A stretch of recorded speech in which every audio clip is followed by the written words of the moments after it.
Good morning student. இப்போ நம்ம பார்க்க போகிற டாபிக் என்னென்னா கூட்டல் ஆர் அடிஷன். கூட்டலோட சிம்பிள் என்ன? ப்ளஸ். இதான் கூட்டலோட சிம்பிள். இப்போ நம்ம ஃபஸ்ட்டு என்ன நம்பர் கூட்ட பார்க்க போகிறோன்னா இரண்டு இலக்க எண்ணோட ஒரு இலக்க எண்ணை கூட்டுறது எப்படின்னு பார்க்க போகிறோம். எப்போதும் கூட்டும் பொழுது நம்ம கூட்டும் பொழுது இரண்டு இலக்க எண்களை வலது புறமாக தான் கூட்டணும். அப்போ 7ஓட 6 கூட்டும் போது நமக்கு 13 கிடைக்குது. 13ல் முதல்ல வர நம்பரை எழுதிட்டு அடுத்த ஒரு நம்பரை அடுத்த எண்ணோட கூட்டணும். இப்போ 1ஓட 1 கூட்டும் பொழுது நமக்கு இங்கே என்ன கிடைக்குது? 2.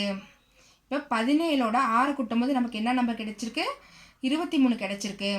அடுத்து நம்ம என்ன பார்க்க போகிறோன்னா 3 இலக்க எண்ணோட 2 இலக்க எண்ணை எப்படி கூட்டுறதுன்னு பார்க்க போகிறோம். நம்ம ஃபஸ்ட்டு சொன்னது போலயே கூட்டும் பொழுது எப்படி கூட்டணும்? வலமிருந்து இடமாக தான் கூட்டணும். அப்போ வலது பக்கம் உள்ள நம்பர் என்ன? 7, 8. அது ரெண்டையும் கூட்டும் பொழுது நமக்கு என்ன கிடைக்குதுன்னா 7ஓட 8 கூட்டும் பொழுது நமக்கு 15 கிடைக்குது. 15ல் ஃபஸ்ட்டு உள்ள எண்ணை நம்ம இங்கே எழுதிட்டு அடுத்த வர நம்பரை அடுத்த எண்ணோட கூட்டணும். அப்போ 5ஓட 1 கூட்டும் பொழுது 6, 6ஓட 4 கூட்டும் போது நமக்கு என்ன கிடைக்குதுன்னா 10 கிடைக்குது. 10ல் சைஃபர் ஃபஸ்ட்டு உள்ள எண்ணை சைஃபரை இங்கே எழுதிட்டு அடுத்து உள்ள எண்ணை அடுத்த எண்ணோட கூட்டணும். அப்போ 4ஓட 1 கூட்டும் பொழுது நமக்கு என்ன கிடைக்குதுங்க? 5 கிடைக்குது. அடுத்து நம்ம என்ன பார்க்க போகிறோன்னா 4 இலக்க எண்ணோட 3 இலக்க எண்ணை எப்படி கூட்டுறதுன்னு பார்க்க போகிறோம். நம்ம ஒவ்வொரு வீடியோவில் இதில் சொல்லிட்டு போது வலமிருந்து இடமாக தான் கூட்டணும். அப்போ வலது பக்கம் உள்ள நம்பர் என்ன? 7, 3. 7ஐயும் 3ஐயும் கூட்டும் பொழுது நமக்கு என்ன கிடைக்குது?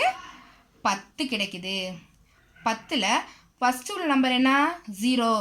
0வை நம்ம இங்கே போட்டுட்டு அடுத்த நம்பர் என்ன? 1. 1 அடுத்த எண்ணோட கூட்டணும். இப்போ 2ஓட 1 கூட்டும் பொழுது 3 கிடைக்குது. 3ஓட 5 கூட்டும் பொழுது நமக்கு என்ன கிடைக்குது? 8 கிடைக்குது. ஓகே, அடுத்த என்னன்னா 4ஐயும் 7ஐயும் கூட்ட போகிறோம். 4ஐயும் 7ஐயும் கூட்டும் பொழுது நமக்கு என்ன கிடைக்குது? 11 கிடைக்குது. 11ல் ஃபஸ்ட்டு உள்ள நம்பர் என்ன? 1. 1 இங்கே எழுதிட்டு அடுத்த நம்பர் 1 நம்ம இங்கே எழுதுகிறோம். இப்போ 8ஓட 1 கூட்டும்போது நமக்கு இங்கே என்ன கிடைக்குது? 9 கிடைக்குது. இங்கே என்ன? 8427ஓட 753 கூட்டும் பொழுது 9180 கிடைக்குது. அடுத்து நம்ம என்ன பார்க்க போகிறோம்னா 5 இலக்க எண்ணோட 4 இலக்க எண்ணை எப்படி கூட்டுறதுன்னு பார்க்க போகிறோம். ஃபஸ்ட்டு என்ன சொல்லியிருக்கோம்? வலமிருந்து இடமாக தான் கூட்டணும். அப்போ வலது பக்கம் உள்ள நம்பர் என்ன? 8, 3. 8ஐயும் 3ஐயும் கூட்டும்போது நமக்கு இங்கன்னா 11 கிடைக்குது. 11ல் 1 இங்கே எழுதிட்டு இந்த 1 மேலே அடுத்த எண்ணோட கூட்டணும். அடுத்த எண்ணோட கூட்டும் பொழுது நமக்கு 4ஓட 1 கூட்டும் பொழுது 5 கிடைக்குது. 5ஓட 7 கூட்டும் போது நமக்கு என்ன கிடைக்குது? 12 கிடைக்குது. 12ல் முதல்ல வர என்னன்னா 2. 2 இங்கே எடுத்துட்டு அடுத்த வர நம்பர் என்ன? 1. 1 அடுத்த எண்ணோட கூட்டணும். இங்கே நம்ம 0ஓட எந்த எண்ணை கூட்டினாலும் நமக்கு அதே எண் தான் கிடைக்கும். அப்போ 0ஓட 1 கூட்டும்பொழுது நமக்கு அதே 1 தான் கிடைக்குது. அதுபோல் 0ஓட இங்கே 2 கூட்டும்பொழுது அடுத்து அதே என்ன கிடைக்குது? 2 கிடைக்குது. இங்கே 1 கீழே எந்த நம்பரும் இல்லை. அப்போ நமக்கு என்ன கிடைக்குது? 1 கிடைக்குது.